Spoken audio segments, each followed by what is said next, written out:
있습니다. 자, 다시 복습하도록 하겠습니다. 지금 복습을 몇 번째 하는지 몰라요. 이 정도 됐으면 이제 아무리 IQ 한 자리도 외웠을 것 같아요. 부지런히 좀 기도하시면서 야고보서 1장 5절 말씀처럼 지혜를 좀 구하시고 그래서 좀 이렇게 잘 내 것으로 만들 수 있으면 좋겠다 마음이 있습니다. 자, 우리 북왕국 이스라엘의 왕은 모두 몇 명이었다?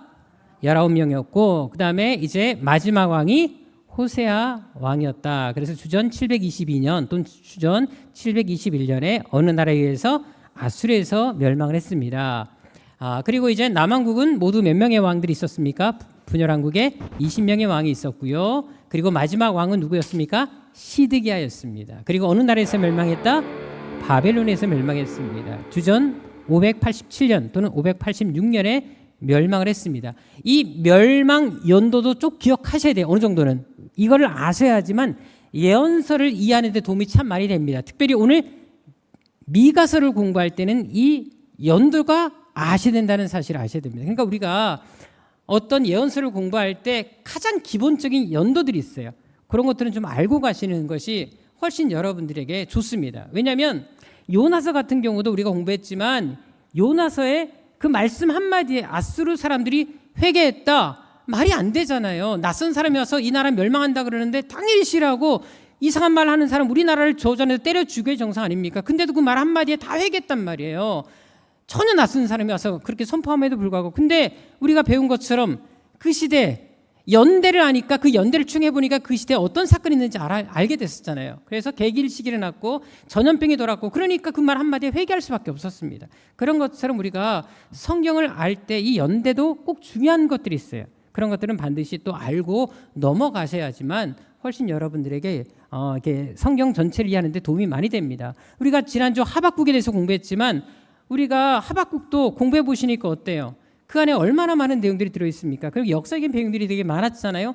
아수르가 어떻게 멸망했고 또 바벨론이 어떻게 등극했는지 그리고 이 바벨론이 남왕국 유다를 어떻게 멸망시키는지 어떤 그런 배경들에 대해서 우리가 배웠기 때문에 그리고 무화과 나무 잎이 마르고 우리가 너무 찬양 많이 하지만 그 찬양의 배경이 결코 쉽게 부른 찬양이 아니었다는 사실을 알게 되지 않았습니까? 바로 이런 것처럼 역사적인 배경을 알아야지 성경을 제대로 이해할 수가 있습니다.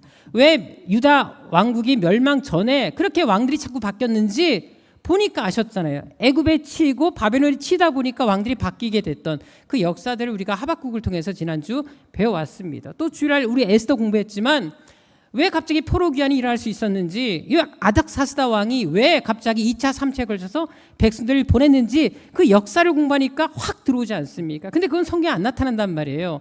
근데 연대를 알면 그게 나타나게 되거든요. 그래서 이런 공부들이 어디 가서 배울 수 없어요. 기도하고 금식해도 하나님 안 알려주시거든요. 그러니까 이렇게 잘 배우셔서 내 것으로 만들면 남들에게 갔을 때 한번 너 왜 요나서 때 사람들이 회개한 줄 알아? 그럼 다 놀라시죠. 그리고 무화과 나무 잎이 왜 말랐는 줄 알아? 하면 얘기도 좀 하시고 어떤 우리가 배웠던 것들을 남들에게 잘 얘기해 주셔도 야, 그 교회가 어느 교회냐? 아마 놀라실 거예요. 그러니까 여러분들 것을 좀 만들 수 있는 그래서 이 새한교를 세계적인 교회를 다니고 있음에도 불구하고 지식이 영 은혜가 안 되면 곤란하지 않습니까? 그래서 여러분들 열심히도 하시고 그래서 내 것으로 만들 수 있는 머리 탓하지 마세요. 머리도 자꾸 써야지 늘지 안 쓰면 안 됩니다. 기억력 까먹으신 분들 기도하세요. 그리고 아무리 바보라도 똑같은 말씀 100번 들으면 외웁니다. 여러분들이요. 또 잊을 말할 때 또 외우세요. 그러면 안 잊어버립니다. 여러분들이요. 저도 이제 내일 모레면 한갑이잖아요. 물론 외모는 전혀 안 그렇지만 또 40대 소리를 듣고 있지만 그래도 나이는 속일 수 없지 않습니까? 저도 노력해요. 여러분들 연대 기억하는 거 쉽지가 않습니다. 근데 저는 안 잊어버리려고 노력하고 잊어버릴 만하면 다시 성경을 찾아요. 역사책을 다시 찾아서 다시 외웁니다. 저도 그렇게 하니까 이렇게 되게 똑똑한 것처럼 보이는 거예요. 여러분들이요.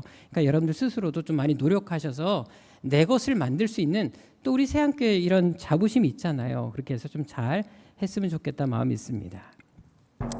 자, 이제 어느 왕 2세 때 여로밤 2세 때 바로 북왕국에서 3명의 선지자가 활동했었다 그랬죠. 외울 때 어떻게 외워라? 여호아로 외우시면 된다고 했습니다. 자, 그리고 이제 남왕국 유다 왕들이 나오는데 이제 멸망 때까지 이제 왕창 이제 뒷부분에 왕들이 쭉 있게 되거든요. 근데 중요한 건 요아스 때 어떤 선지자가 활동했었죠? 요아스 왕 때 메뚜기 재앙 딱 떠오르면 되는데 요엘입니다.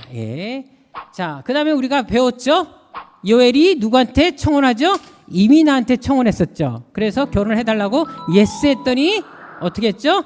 하우. 그래서 이 결혼하게 됐다라는 이야기를 제가 말씀드렸어요. 어디 가서 이런 얘기는 하시면 안 돼요. 오해하니까 외우는 방법만 말씀드린 겁니다. 자, 그래서 우리가 요엘이 이미나에게 청혼을 했고, 그래서 예스 물어봤더니 하오. 그래서 이렇게 외우게 되면 요엘과 순서대로 이미나, 그다음에 예스, 하오 이렇게 여러분들이 외우기가 더 쉽게 이해할 수가 있고, 오베다는 여러분들이 예루살렘 멸망 직후에 쓰였기 때문에 그건 이후로 보시면 됩니다. 그리고 에스겔, 다니엘은 포로기 때 쓰여졌기 때문에 또 그 이후로 보시면 되고요. 그래서 일단은 오베다는 멸망 직전까지 있었기 때문에 하오 이렇게 외우시면 된다라고 말씀을 드렸습니다. 자, 다시 한 번 더 총 정리하겠습니다. 자, 아모스는 어떤 선지자?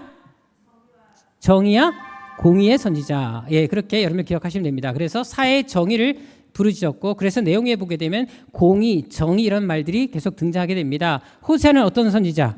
사랑의 선지자. 그래요. 지금 보니까 홍연아 권사님 대답을 되게 잘하네요. 복습을 참 많이 하는 걸로 알고 있어요. 집에서 하루 종일 테이프, 우리 영상을 몇 번씩 듣는다고 들었어요. 그러니까 여러분들 아무리 여러분들 머리가 단단해도 새기게 되어집니다. 단단한데 새겨지면 안 지워지거든요. 그러니까 많이 공부하시면 좋겠습니다. 자, 그 다음에 요나는 대상이 어느 나라? 아수르 회개를 선포했던, 그리고 직접 가서 유일하게 이방인 나라에 직접 간 선자는 요나밖에 없습니다. 나중에 성경 기사하면 이렇게 내겠죠. 선자들 중에 직접 이방인 나라 가서 복음을 전파한 사람 누구냐? 그러면 요나 이렇게 하면 되겠죠. 여러분 그럼 맞추시면 됩니다. 그다음에 나훔은 아수르의 멸망을 선포했습니다. 우리가 잘 아는 것처럼 보복하시는 하나님에 대해서 나왔습니다. 여기는 아수르 제국이 하나님께서 100년 동안 기회를 주셨음에도 불구하고 계속 회개했던 그 예전의 모습을 다 망각하고 계속 범죄하고 악을 행했기 때문에 하나님께서 거기에 대해서 보복하시는 내용이 나왔습니다. 자, 오베다는 우리가 다시 공부한 것처럼 오빠 생각하면 된다 그랬잖아요. 오빠에서 에돔, 에돔의 멸망. 예루살렘 멸망했을 때 바벨론의 앞잡이가 돼서 오히려 예루살렘 멸망의 길잡이에 됐던 그 나라에 대한 하나님의 심판을 말씀하셨습니다. 그리고 요엘은 우리가 잘 아는 것처럼 여호와의 날. 근데 이 여호와의 날은 일반 역사 그리고 종말의 날까지 이어지는 그런 여호와의 날을 이야기했었고요. 스바냐도 여호와의 날을 얘기합니다. 근데 요엘과 스바냐의 차이가 있다 그랬었죠. 일단 요엘서는 아까 곤충 어떤 거 메뚜기 재앙이 있고 기근도 있었습니다. 자, 그런데 스바냐도 여호와의 날을 강조하는데 차이는 남왕국 유다 그 나라에 맞춰져 있습니다. 그래서 그 나라가 멸망했을 때하고 포로 기한할 때 여기에 초점 맞춰져 있기 때문에 둘 다 여호와의 날을 강조하지만 요엘은 좀 더 세계적으로 온 세계를 향한 어떤 메시지였다면 스바냐는 좀 더 남쪽 유다에 맞춰져 있는 여호와의 날을 말씀했다라고 하시면 됩니다. 그리고 우리가 지난주 배웠던 하박국서는 유명한 말씀, 오직 의인은 믿음으로 말미암아 산다. 그럼에도 불구하고 하나님께서 어떤 우리나라에 어려움을 준다 할지라도 나는 하나님 앞에 머가나무 잎이 마르고 포도 열매가 없을지라도 여호와로 인해서 기뻐하고 즐거워한다. 이것이 하박국의 중요한 주제이기도 했었고, 원래 하박국은 두 가지 질문이 있다 그랬었죠. 하나는 왜 하나님은 정의로우신데 이 세상에 악을 허용하십니까? 질문했을 때 하나님이 그 악은 심판하시는데 더 악한 악인을 통해 심판하니까 다시 궁금했죠. 그러면 왜 더 악한 악인으로 심판하십니까? 그랬더니 하나님이 그 악인도 심판한다라는 말씀을 또 하시면서 악인의 형통을 불허하지 말아야 될 것, 이런 것들에 대해서 지난주 좀 말씀을 드렸고, 하박국서는 거의 찬양 지별에도 관이 않을 정도로 많은 우리가 부르는 찬양이 있었다라는 이야기들을 해드렸습니다. 그래서 정말 많은 분들이 그런 얘기를 하더라고요. 목사님 이렇게 하박국서에 이렇게 많은 찬양이 있는지 몰랐습니다 하는 분들이 상당히 많았었습니다. 자, 오늘 미가 하도록 하겠습니다. 자, 미가는 어느 왕 때 활동했을까요? 아까 제가 거기 표를 보게 되면 이미 나왔어요. 자, 어느 왕 때 활동했는지 이제 미가서 1장 1절에 보면 그 내용이 나와 있습니다. 자, 한번 볼까요? 시작. 요담과 아하스와 히스기야의 시대에, 자, 근데 여호와의 말씀인데 대상을 보세요. 어디? 사마리아와 예루살렘에 관한 묵시라, 이렇게 나와 있습니다. 자, 사마리아와 예루살렘. 사마리아는 어디를 얘기할까요? 북왕국을 얘기합니다. 북왕국의 수도가 사마리아였고요. 남왕국의 수도가 예루살렘이었습니다. 그래서 북쪽은 북왕국 이스라엘에 대한 메시지를 선포도 하고 남쪽에 대한 메시지도 선포했다라는 것을 이것만 보더라도 알 수가 있습니다. 근데 중요한 건 뭐냐면 지금 미가는 어느 선자예요? 어느 지역? 남쪽, 북쪽. 남쪽인데도 불구하고 북쪽에 대한 메시지를 선포합니다. 아모스도 그랬었어요. 예, 그런 것처럼 아모스는 아예 북쪽 가서 활동을 했던 사람이었어요. 남쪽의 사람에도 불구하고 이런 식으로 하나님께서 남쪽의 선지자에도 불구하고 북쪽까지 그 메시지를 선포했던 것들이 나오는데 그중에 한 사람이 또한 미가였다는 사실을 1장 1절로 알 수가 있습니다. 사마리아라는 말을 통해서 우리는 알 수가 있습니다.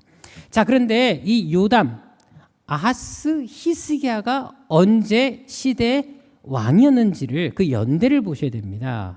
자, 이거를 보면 미가서의 내용을 파악할 수가 있어요. 그래서 그 연대가 중요하다라는 얘기를 제가 한 겁니다. 자, 볼까요? 자, 요담은 언제 활동했냐면 주전 747년부터 731년까지 활동을 했고요.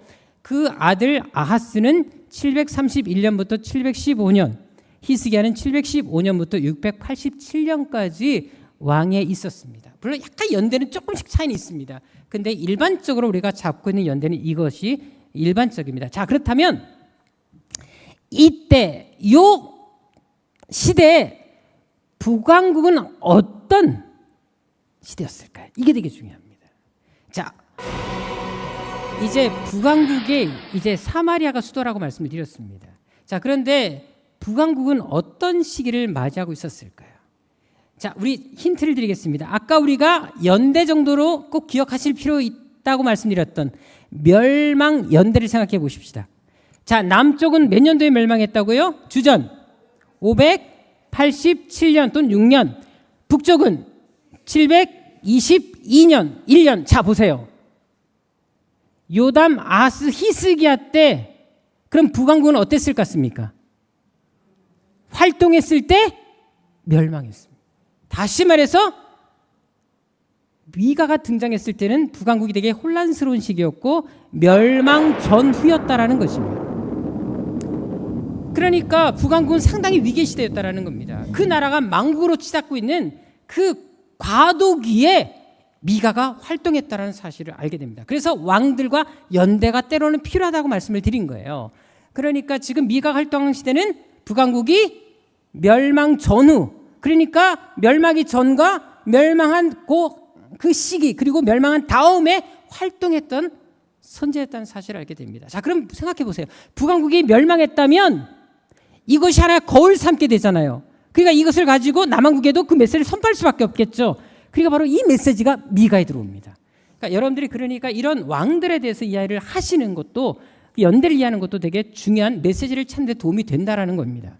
자, 이제 왕과 이제 그 시기를 또 보도록 하겠는데요. 자, 북왕국은 어느 나라에 의해서 멸망했다고요? 북왕국은 아수르에서 멸망당했습니다. 자, 이제 아수르 왕의 이름을 쭉 나열하겠습니다. 보시게 되면 그러면 어느 왕 때 북왕국이 멸망했을까요? 주전 722년 또는 주전 721년이니까 어느 왕 때? 살마네셀 5세와 사르곤 2세 때 멸망합니다. 자, 그리고 우리가 이미 배웠어요. 아수르단 3세 유명한 왕이었죠. 어느 선지자하고 연결되어 있었죠? 아수르, 그 나라가 단칼에 죽을 뻔했어요. 그래서 이 선지자가 가서 선포했죠.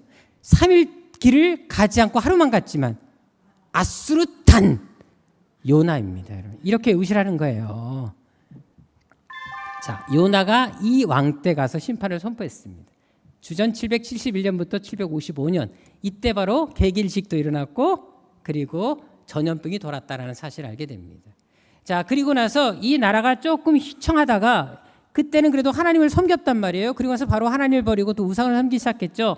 자, 그리고 중요한 거는 디글랏 빌레셋 이 3세 때부터 이 나라가 본격적으로 침략 전쟁을 벌입니다. 그 대상이 바로 이스라엘이었습니다. 이 디글랏 빌레셋 3세가 이스라엘 침공해서 포로들을 잡아가는 내용이 나옵니다. 우리 성경에도 나와요.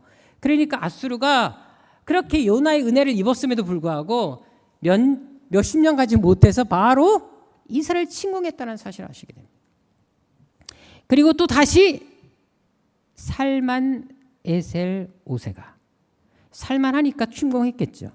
그래서 이 왕이 쳐들어와 가지고 이스라엘을 멸망시켜 버립니다. 이때 이스라엘은 거의 멸망했다고 과언이 아니었습니다.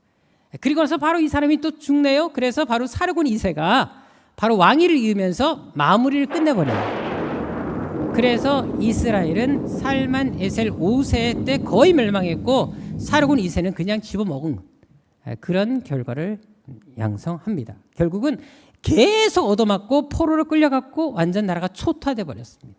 자, 그러니까 이제 사르곤 2세까지 이제 북왕국을 잡아먹으니까 이제 그 다음 왕은 어디까지 침공하겠어요? 남왕국을 침공합니다. 그래서 이 사레립 때 남왕국을 침공하게 된 것이었습니다. 자, 중요한 건 바로 이런 그 시대에 역사 배경이 있다는 사실을 또 알고 넘어가시면 좋겠습니다. 자, 그렇다면 미가가 활동했던 당시 상황이 자 어땠을 것 같습니까? 미가가 사역했던 그 기간에는 지금 이스라엘은 어때요? 이미 멸망을 한 상태였습니다. 이미 요담, 아하스, 히스기야를 거치면서 이미 아하스 때 멸망해버렸거든요. 그러니까 미가가 본격적으로 활동하다 보니까 이제 북왕국이 멸망이 눈에 보였잖아요. 남왕국도 그것을 봤단 말이에요. 그러니까 어떻게 했으면 남왕국이 또 침략을 당하네요. 북왕국을 멸망시킨 그 아수르가 남왕국도 침략해요. 그러니까 전국이 되게 혼란스러울 수밖에 없었습니다. 그러니까 남왕국도 되게 위기의 시대였던 거예요. 왜? 남왕국보다는 북왕국이 훨씬 컸거든요. 근데 그 나라가 멸망한 거예요. 그럼 남왕국은 더 쉽잖아요. 그러니까 위기를 의식을 느낄 수밖에 없었습니다. 자, 그렇다면 위기의 시대 때 우리가 어떻게 됩니까? 당연히 하나님을 찾아야 되죠. 그러니까 더 영적으로 깨어있고 뭔가 하나님 붙들어야 되는데 이때 남왕국의 신앙 상태가 어땠냐라는 거예요. 당연히 북왕국의 멸망을 보면서 경계 삼고 이러면 안 되겠다. 우린 제대로 하나님 섬겨야 되겠구나. 느끼고 깨닫고 돌이켜야 되지 않습니까? 근데 안타깝게도 오히려 더 우상 숭배와 타락을 합니다. 그리고 종교 혼합도 일어납니다. 하나님만 섬긴 게 아니라 이왕이면 더 안전하게 가자. 하나님도 섬기고 이왕 많은 신을 섬기자. 이렇게 돼버리고 말았습니다. 많은 신을 섬기면 많은 신들이 우리를 지켜주지 않겠냐. 다 끌어오는 거예요. 이것이 미가가 활동했던 그 시대 상황이었습니다. 실제로 열왕기하 17장에 보게 되면 북왕국이 멸망했던 이유와 남왕국이 멸망할 수밖에 없었던 그런 이유들이 계속 등장합니다. 보겠습니다. 자, 열왕기하 17장 7절 8절에 보게 되면 이스라엘 자손이 여호와께 죄를 범했는데 다른 신들을 경외했어요. 하나님을 섬기지 않고 또 이방 사람의 법대로 행했습니다. 또 9절 12절에 보게 되면 얘기했죠. 하나님을 배역합니다. 하나님을 배신했어요. 그리고 하나님이 가장 싫어하는 무슨 예배? 산당 예배를 드립니다. 하나님의 성전을 찾지 않고 자기들 편하게 예배를 드리는 거예요.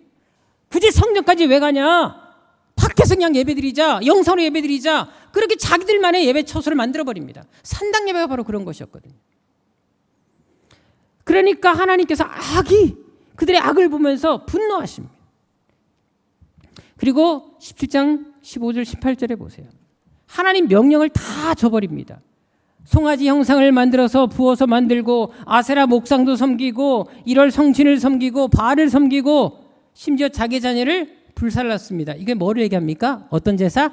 인신제사를 얘기합니다.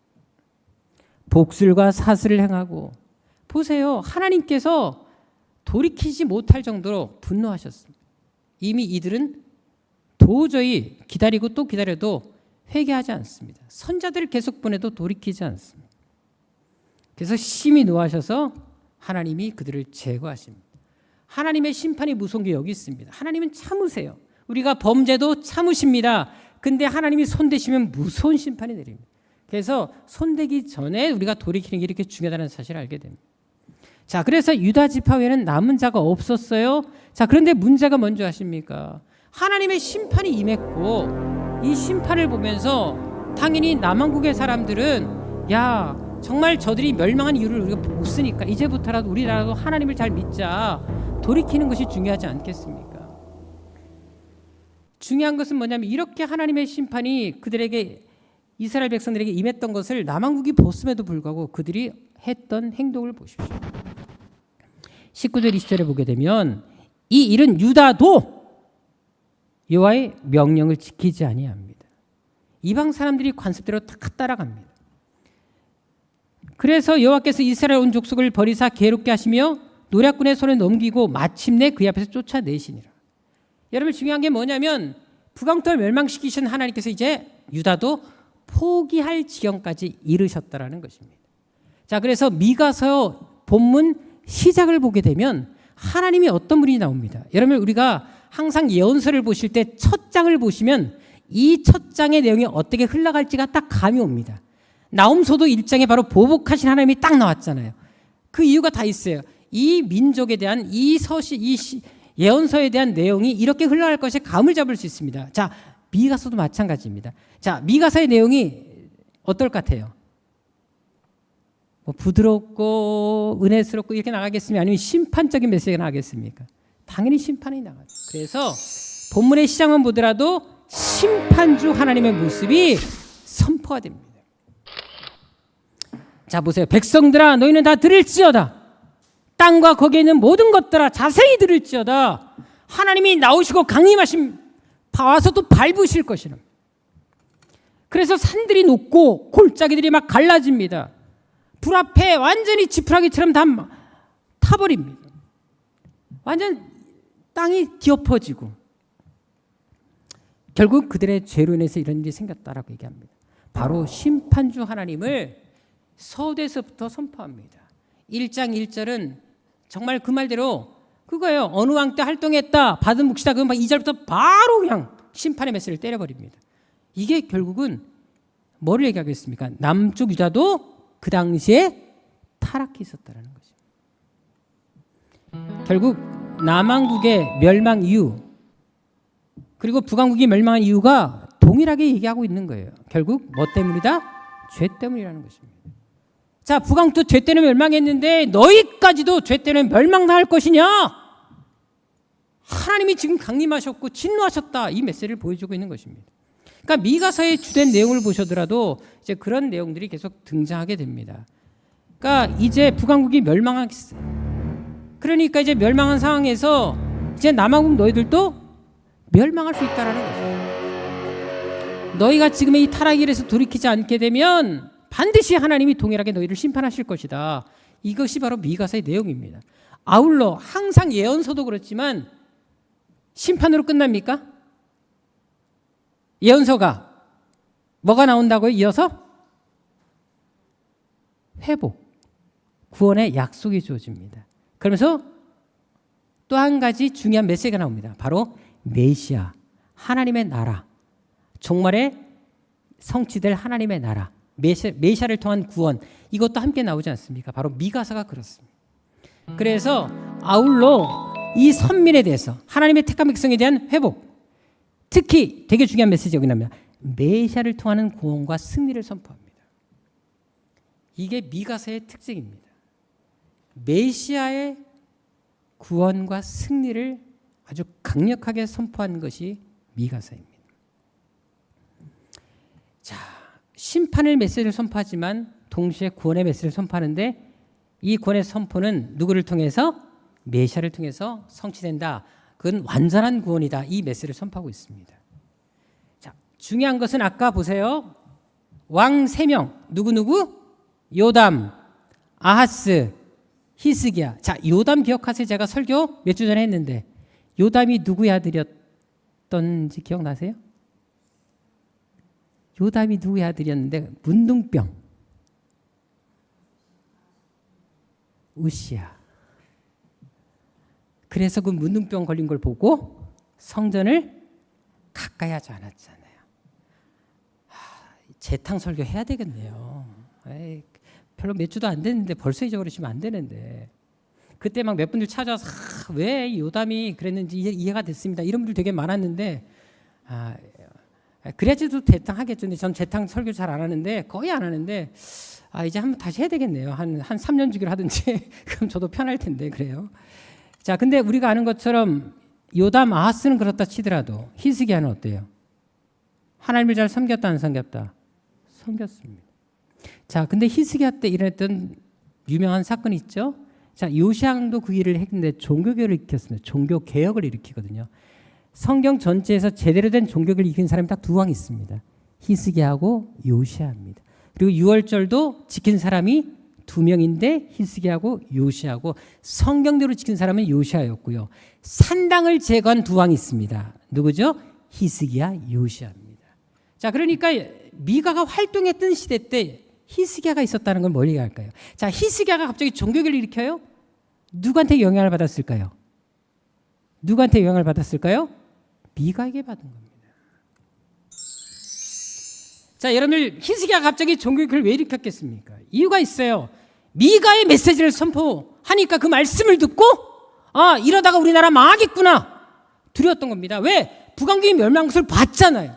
근데 이제 그것이 우리나라까지 올 수 있잖아요. 또 사내립이 쳐내려오고 있어요. 북왕국을 멸망시킨 아수르가 또 남한국도 지워먹으려고 그래요. 그러니까 히스기야 입장에서 긴장감이 생길 수밖에 없죠. 그러니까 어떤 마음이겠습니까?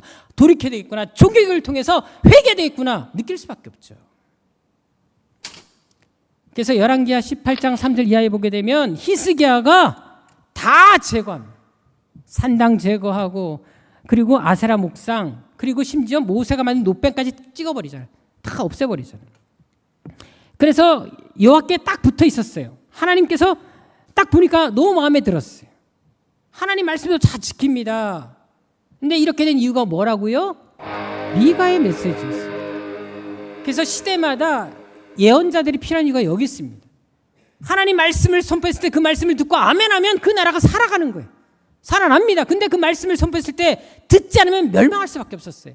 북왕국이 왜 멸망했습니까? 하나님의 선자들을 보냈지만 길을 닫았잖아요. 그냥 멸망할 수밖에 없었어요. 이때는 그래도 하나님이 보루시키잖아요.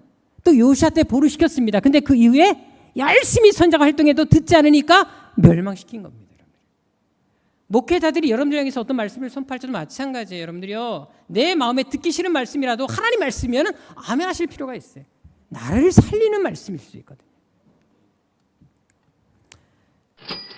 중요한 것은 요담도 그렇고 아하스도 그렇고 미가의 메시지를 받아들이지 않았지만 히스기야 왕은 이 메시지를 받아들입니다.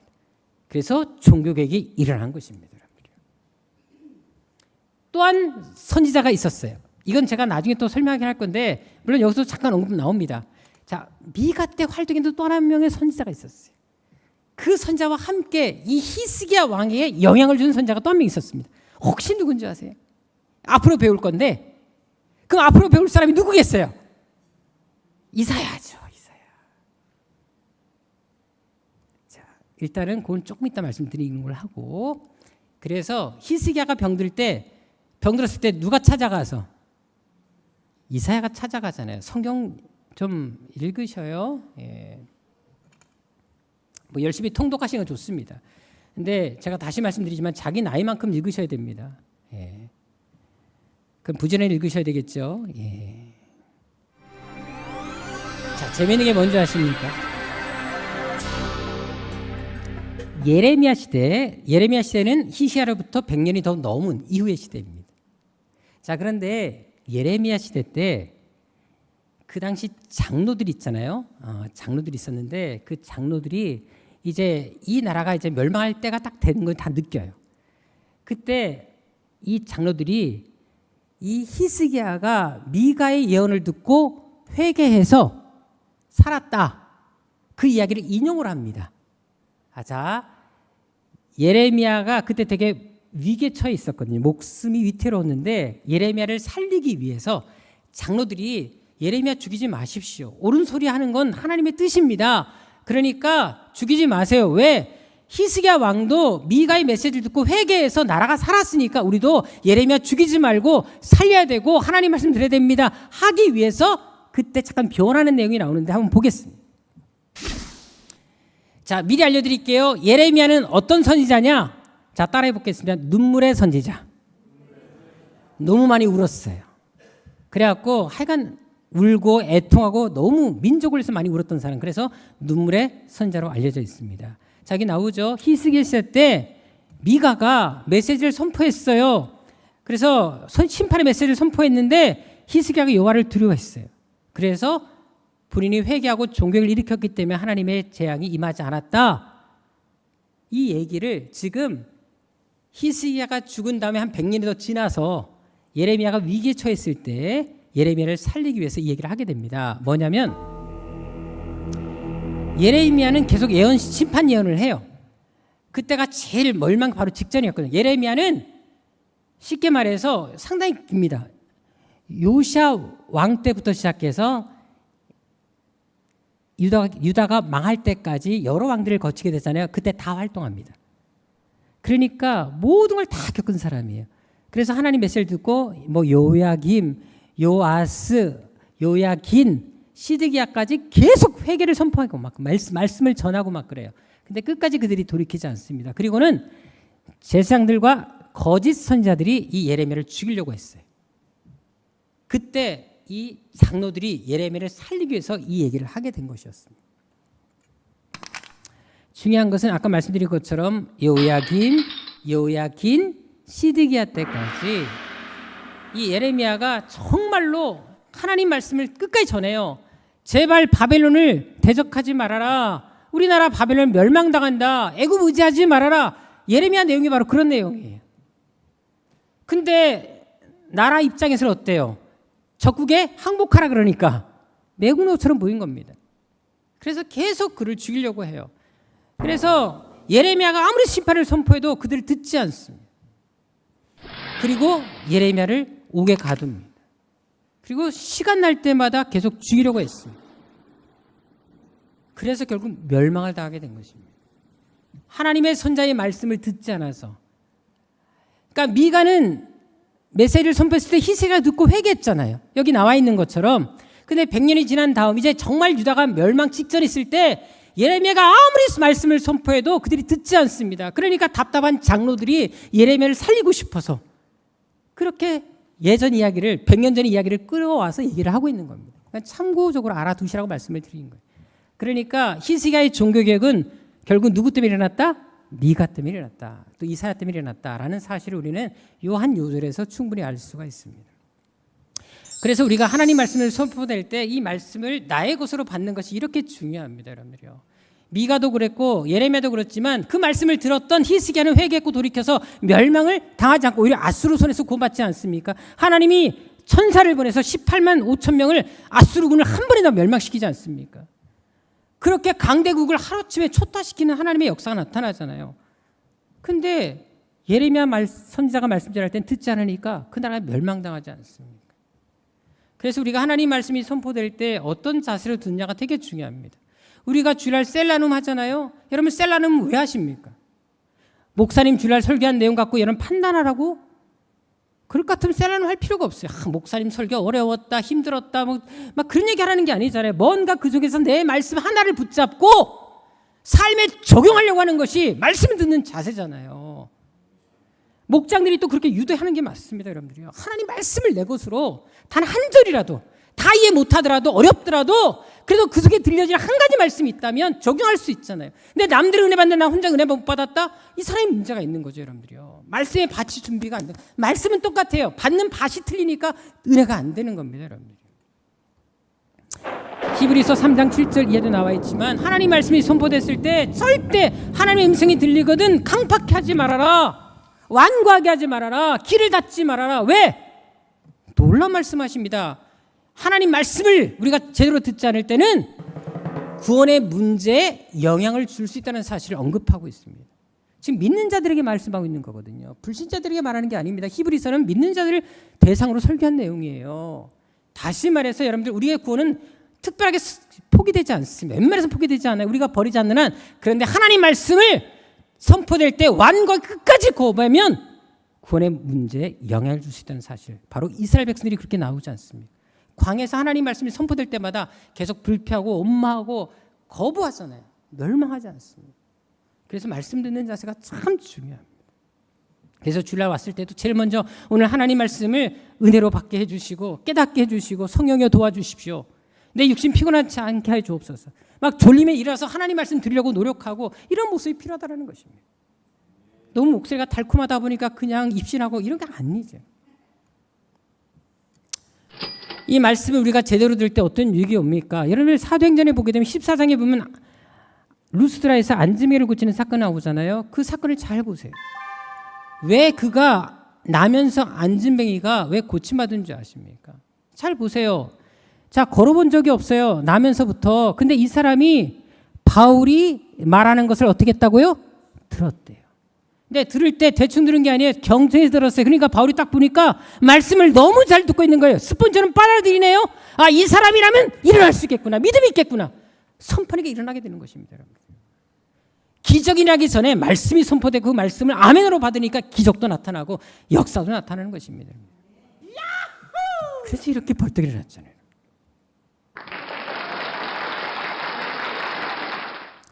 사도행전 17장에 보게 되면 되게 인격적인 사람들 나오죠. 하나님 말씀이 들려질 때마다 어떻게 했다? 17장에 베레아 사람들 이야기 나오지 않습니까? 되게 신사적입니다, 여러분들이요. 사실 제가 누구란 말을 못하겠어요. 강화도에서 지금 목회하고 있는 제가 아주 친하게 지내는 분이 한 분 계시거든요. 그분이 가끔 저한테 그런 얘기 하셨어요. 뭐 지금은 강화도로 가셨지만 이 주안 쪽에서 목회하실 때 설교하고 나면 꼭 집사님 한 분이 있대요. 되게 똑똑한 척하고 공부를 많이 했다 그런데요. 그분이 찾아와서 목사님 설교 이거 틀리지 않았습니까? 따진대요. 아, 그러면 나한테 걸려야 되는데. 전 그냥 안 둡니다. 그러면. 지가 얼마나 공부를 많이 했다고. 여러분 저도 공부 진짜 많이 하는 사람이지만 목사님이랑 설교할 때 비록 틀린 설교하실 때 있어요. 저는 그래도 그 속에서 들으려고 하고 그 주ring의 메시지를 아멘 하면서 나에게 적용시키려고 합니다. 우리가 얼마나 똑똑합니까 여러분들. 하나님은 똑똑할 수 있습니까 여러분들이요. 사람은 실수할 수 좀 잘못된 말 전할 수 있지만 그래도 근본적인 하나님의 뜻과 메시지는 바뀌지 않잖아요. 그 속에 내가 아멘으로 받아들이면 다 은혜가 되는 것입니다 여러분들이요. 바로 날마다 성경을 상고하니까 보세요. 어떻게 됐다? 믿는 사람이 많았다. 여러분 말씀을 드릴 때 신사적으로 들을 필요도 있습니다. 여러분. 인격적으로 드리라는 거예요. 그만큼 또 사모하라는 겁니다. 자, 이제 미가서의 구조적 특징을 보겠습니다. 여러분 이건 꼭 기억하실 필요가 있어요. 아까 말씀드렸죠. 거의 동시대 선지자가 있었는데 누구라고요? 이사야.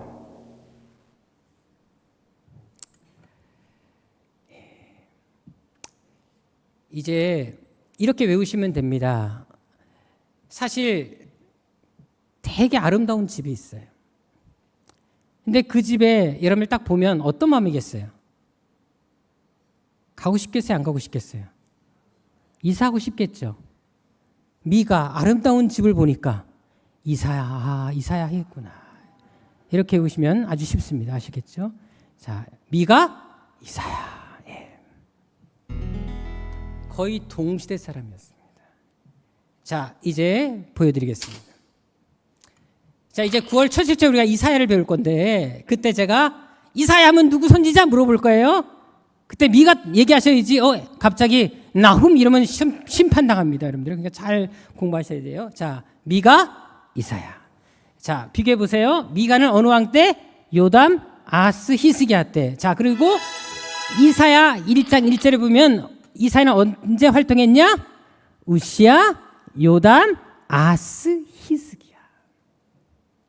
자, 그러니까 미가하고 이사야는 세 왕까지 똑같게 활동한 거예요. 요담의 아버지 우시야부터는 이사야가 했던 거고요. 그리고 정확히 말하면 우시야가 죽던 해에 이사야가 소명을 받습니다. 그러니까 이사야도 정확하게 말씀드리면 요담, 아스, 히스기야 때 활동한 겁니다. 그래서 이사야 6장에 보면 우시야 죽던 해 하면서 그의 소명장이 나오고 있어요. 자, 그러니까 유사점이 많다 적다? 당연히 많죠. 동시대 활동했고 메시지가 거의 유사합니다. 그러니까 기본적인 어떤 관심사도 같을 수밖에 없어요. 그리고 또 한 가지, 아까 미가서에서 강조했던 구원에 대한 이야기할 때 누구를 통해서? 메시아. 이사야도 메시아에 대한 얘기가 되게 많이 나옵니다. 그리고 또 한 가지, 문장 표현들이 되게 유사하고 비슷합니다. 제가 다 비교해 주려고 그러다가 여러분 너무 복잡해질 것 같아서 그냥 뺐습니다. 그냥 이런 틀이 있다는 것만 아시면 좋을 것 같습니다. 그래서 미가서를 일명 뭐라고 부르냐면 소 이사야라 부릅니다. 음매 이소가 아니라 작을 소, 작은 이사야라 부른다라는 거예요. 자, 특히 주목할 말씀이 있습니다. 누구? 메시아에 대한 이야기. 자, 우리가 너무나 잘 아는 처녀가 잉태해서 아들을 낳을 것이요 그 이름을 임마누엘이라 말씀 나오거든요. 자, 그 말씀이 이사야 7장 14절에 나옵니다. 자, 그런데 이 말씀이 마태복음 1장 20절 23절에 그대로 성취가 됩니다. 여러분, 우리가 신약 성경을 보게 되면 의외로 이사야 선지자의 말씀들이 되게 많이 인용이 됩니다. 왜? 메시아의 이야기가 너무 많이 나옵니다. 66장 속에서 진짜 많이 나옵니다. 그래서 이제 이사야는 우리가 공부를 꼭 하셔야 돼요. 이사야를 모르시면 안 됩니다. 자, 시험 문제란 뭐 하지만 질문 하나 할게요. 사도행전 8장에 보게 되면 에티오피아 네시 간다게, 국고를 맡은 간다게 그 네시가 마차를 타고 가다가 읽었던 성경이 어디입니까? 이사야 53장이었어요. 그가 찔림은 우리의 허물을 인함이요. 여러분들, 그러니까 이사야는 진짜 우리 공부하셔야 돼요. 메시아하고 떨어뜨릴 수가 없는 중요한 내용이 엄청 많이 나옵니다. 그래서 이사야는 꼭 공부하셔야 되는데, 저도 이제 한 달 동안 이사야만 집중적으로 66장 공부를 다 해야 되거든요. 해서 여러분들이 9월 달에 설명할 건데, 이런 틀을 알고 계시면 훨씬 수월하게 받아들일 수 있습니다. 자, 그런데 이 말씀이 그대로 성취됐잖아요. 근데 이렇게 메시아의 내용을 또 누가 선포했다고요? 미가가 했다라는 것입니다. 자, 우리가 너무나 또 유명한 말씀이 있습니다. 미가서 5장 2절 말씀. 자, 베들레헴아 에브라다야. 에브라다는 베들레헴의 옛 지명입니다. 같은 의미예요. 그러니까 베들레헴아 에브라다야. 현재 지명 베들레헴, 에브라다 과거 지명 이름. 자, 유다 족속 중에 너희가 작을지라도 이스라엘 다스릴 자가 내게로 나올 것이라. 자, 이 말씀이 마태복음 2장 5절에 그대로 또 성취됩니다. 자, 주의 사자가 유대 땅 베들레헴아, 주의 사자가 지우세요. 예, 너는 유대 고을 중에 가장 작지 아니하도다. 내게서 한 다스린 자가 나와서 내 백성 이스라엘 목자가 되리라 하였습니다. 보세요, 여러분들, 이렇게 말씀이 그대로 성취됩니다. 그러니까 메시아 탄생 이야기가 미가서에도 나오고 이사야에도 나옵니다. 유사한 게 되게 많아요. 자, 이제 내용을 보겠습니다. 심판 내용, 그 이유를 보겠습니다. 자, 보시게 되면 이제 심판주 하나를 모셔했죠. 그 다음에 사마리아를 심판을 예언하고, 아까 유대한 심판을, 왜? 사마리아 예루살렘에 함께이기 때문에 그렇습니다. 그리고 심판의 이유를 말씀하고요. 근데 항상 심판만으로 끝나는 게 선민 회복을 이야기합니다.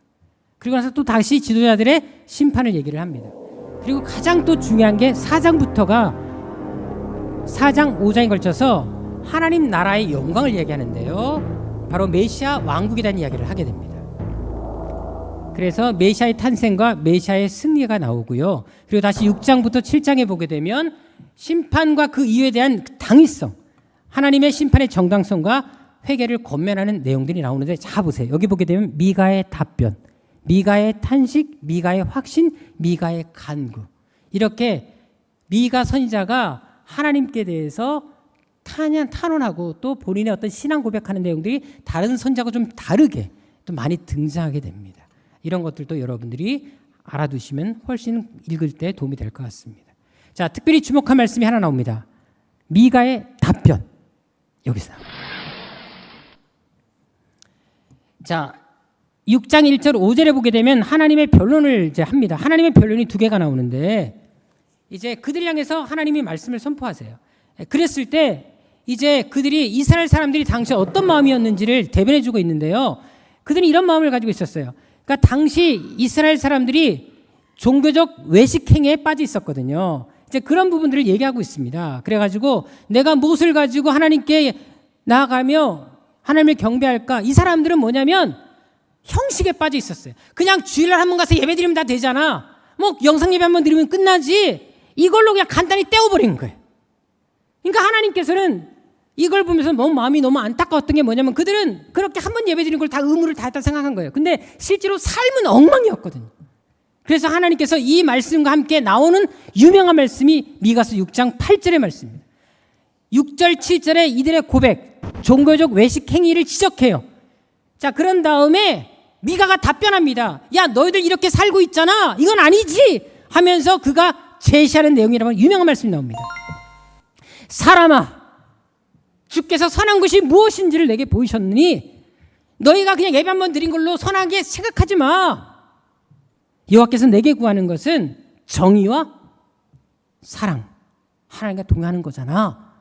삶은 엉망이면서 예배 한번 드렸다고 의무 다했다 생각하지 마. 이 말씀을 지금 미가가 선포하고 있는 것입니다. 자, 그래서 미가서에 중요한 키워드가 있습니다. 이 메시지를 통해서 우리는 다 짐작할 수가 있어요. 그 당시 사회에 되게 만연한 악들이 있었거든요. 그러니까 봐보세요. 타락이 있었어요. 아까 지도자들에 대한 책망이 있었잖아요. 그 내용의 끝에 오른쪽에 있었잖아요. 너무 타락해 있었어요. 착취하고. 그래서 공의와 정의와 이 공평을 지적합니다. 그리고 또 한 가지. 자, 실제로 그 당시 지도자들이 얼마나 타락했는지 이제 보여드리겠는데, 자, 미가서 2장 1절 2절에 보게 되면 침상에서는 죄를 꾀하고 악을 꾸밉니다. 그리고 날이 밝으면 더 권력을 가지고 있으니까 그것을 행합니다. 그러니까 거기에 대해서 하나님이 심판을 예언하시게 됩니다. 항상 남의 것을 취하고 빼앗는 그들에 대해서. 그러니까 나라가 망국으로 치닫게 되면 회개하고 돌이켜야 되는데 오히려 더 재산을 축적하고 자기만 잘 먹고 잘 살려는 그런 분위기가 만연했다라는 것입니다. 그래서 미가는 바로 그것을 책망하게 되는 거예요. 그래서 미가서 3장 1절 9절에도 보게 되면 연이어서 말씀을 합니다. 야곱의 우두머리들과 이스라엘 족속의 통치자들아 들으라. 정의를 아는 것이 너희의 본분이 아니냐. 안타까워서 통치자들에 대해서 이 지도자들에 대해서 계속 비판합니다. 정의를 행해라. 그러니까 여러분들 우리가 기독교인들은 정의를 따라가 산다는 것도 되게 중요해요. 정도를 걷는 것이 중요해요. 불법을 행하지 말라는 것입니다. 자, 그리고 아울러 선포하는 게 있습니다. 바로 하나님의 사랑. 이런 심판의 와중에서도 하나님은 선민을 용서하여 구원하시라는 하나님의 사랑을 얘기합니다. 자, 그래서 미가서 7장에 되게 유명한 본문이 또 나옵니다. 7장 18절 20절에 보게 되면 주와 같은 신이 어디 있으리까? 주께서는 죄악과 그 기업에 남은 자의 허물을 사유하시며 진노를 오래 품지 않으십니다. 우리를 불쌍히 여기시고 죄악을 발로 밟으시고 우리 모든 죄를 깊은 바다에 던져버리겠답니다. 자, 그리고 하나님께서 우리에게 인애를 더하실 겁니다. 하나님의 사랑을 공급하실 것입니다. 그래서 이렇게 심판의 와중에서도 하나님은 항상 이것을 함께 이야기합니다. 자, 다시 아까 미가서 핵심 말씀이 잘 보세요. 이 관점에서 보게 되면 이 말씀이 어떤 의미인지 확 들어옵니다. 자, 미가서 6장 8절 말씀 다시 볼게요. 같이 읽어볼게요. 시작.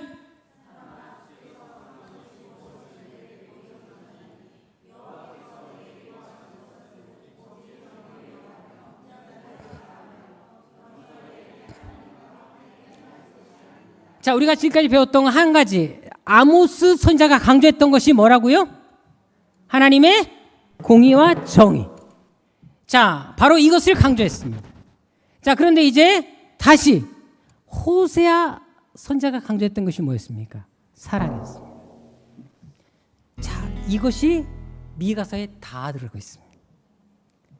자, 하나님의 강조했던 그 정의와 사랑이 미가서의 핵심 구조로 딱 등장합니다. 이것이 우리에게 있어야 되는 거예요. 기독교인들은 이 두 가지 꼭 함께 가야 됩니다. 사랑만 하면 여러분들 불법을 용인하게 됩니다. 근데 정의가 있어야지 올바른 사랑이 행해질 수가 있습니다. 또 한 가지 신앙인들이 가질 자세에 대해서 이야기하고 있는데 아까 미가서를 보십시오. 미가서에서 계속 고백하는 게 나오잖아요. 미가서의 어떤 탄원, 간구가 나오잖아요. 이것이 또 미가서의 정말 중요한 메시지입니다. 자, 지금 불법과 부정이 판치는 세상이에요. 그래서 하나님의 공의도 선포했잖아요. 그래서 아까 미가서 3장 1절 5절 보게 되면 이미 통치자들이 정의를 알아야 되는데 불법을 행합니다. 선을 미하고 악을 기뻐합니다. 심지어 선자들까지도 뭔가 자기만 채우려고 하는 그런 잘못된 관행들이 그 시대에 팽배해 있었다라는 것입니다. 자, 근데 이런 상에서 미가가 고백하는 게 있습니다. 이것이 대단한 거예요. 지금 모든 사람이 타락길을 가고 심지어 선자들까지도 잘못된 길을 가고 있는 이때 나는 이렇게 살겠다. 이게 미가서의 고백입니다. 3장 8절에 보십시오. 이렇게 고백합니다. 오직 나는 하나님의 영으로 말미암아 능력과 정의와 용기로 충만해져서 야곱의 허물과 이스라엘의 죄를 그들에게 보이리라. 비록 내가 맞아 죽는 한이 있더라도 나는 하나님의 영으로 충만받아서 그들에게 가서 그들의 죄를 지적하겠다. 얘기하고 있는 것입니다. 목숨을 건 결단을 내리고 있습니다. 이게 바로 신앙인의 자세라는 것입니다. 타협하지 않겠다라는 것입니다. 남들은 다 잘못된 길을 가더라도 요즘 세상 풍조가 어떻습니까? 적당히 신앙생활하고 적당히 교회를 가게 만들잖아요.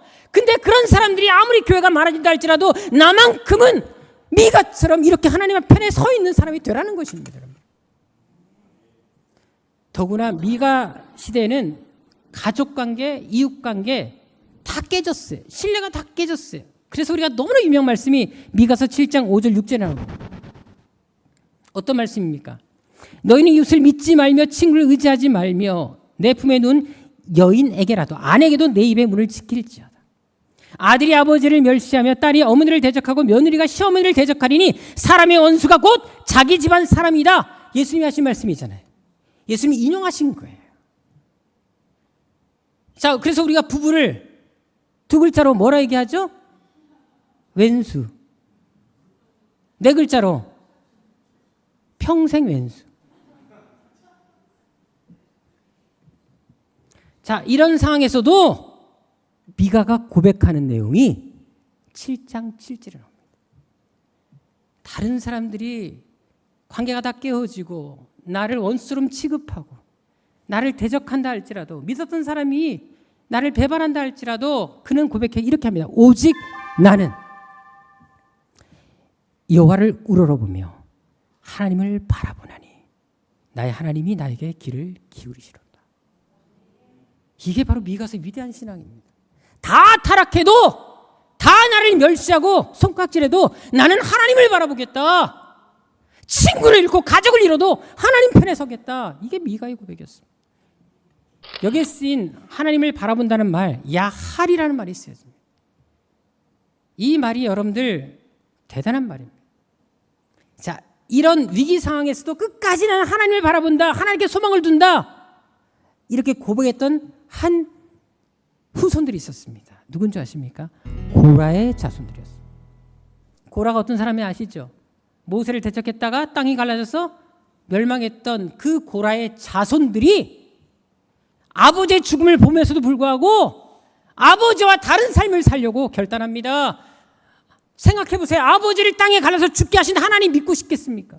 모세를 얼마나 원망하겠어요. 그런데도 불구하고 아버지의 죽음을 목도하고서도 이 자녀들은 경계를 삼고 나는 하나님 편에 서야 되겠다 고백하게 되지 않습니까? 그래서 시편 40편 3절에 보세요. 이 고라 자손들을 향해서 사람들이 많은 손가락질합니다. 사람들이 종일 내게 하는 말이 내 하나님이 어디 있느냐? 하나님의 그 도우심을 기대했는데 아무리 기대해도 하나님의 도우심이 없어요. 너무 힘들어요. 하는 일도 안 돼요. 눈물이 주야로 눈물이 될 정도까지, 음식이 될 정도까지 지쳐 있었습니다.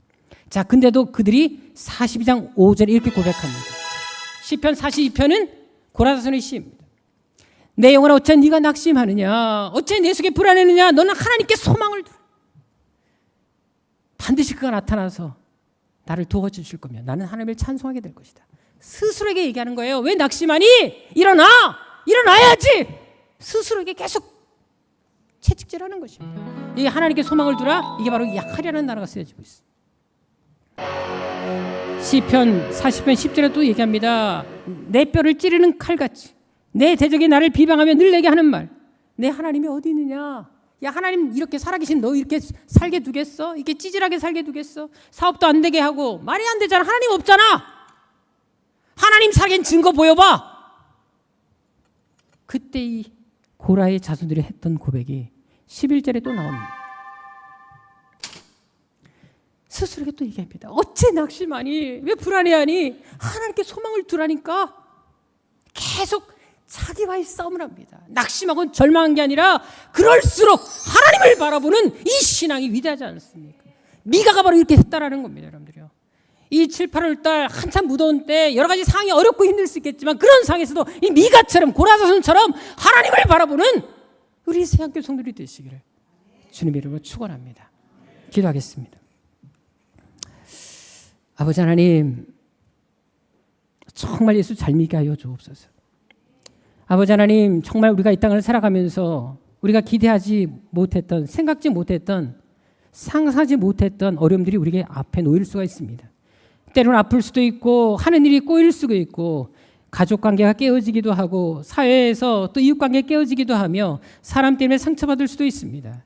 하지만 아버지 하나님, 우리에게는 하나님이 계시지 않습니까? 다른 사람들은 다 잘못된 길을 갈지라도 나만큼은 하나님 편에 서게 하여 주옵소서. 정말 하나님이 인정하시는 이 시대 하나님의 자부심이 되고 자랑이 되는 그런 새한교회 되게 하여 주옵소서. 항상 하나님께 소망을 두게 하여 주옵소서. 좌절하고 힘들고 어려운 상황에서도 우리 스스로에게 내 영혼아 어째 낙심하느냐, 불안에 떨고 있느냐, 너는 하나님을 바라봐, 이렇게 고백할 수 있는 우리 새한교회 모든 성도들 될 수 있도록 인도하여 주옵소서. 예수 이름으로 승리케 하여 주옵소서. 예수님의 이름으로 기도드립니다. 아멘.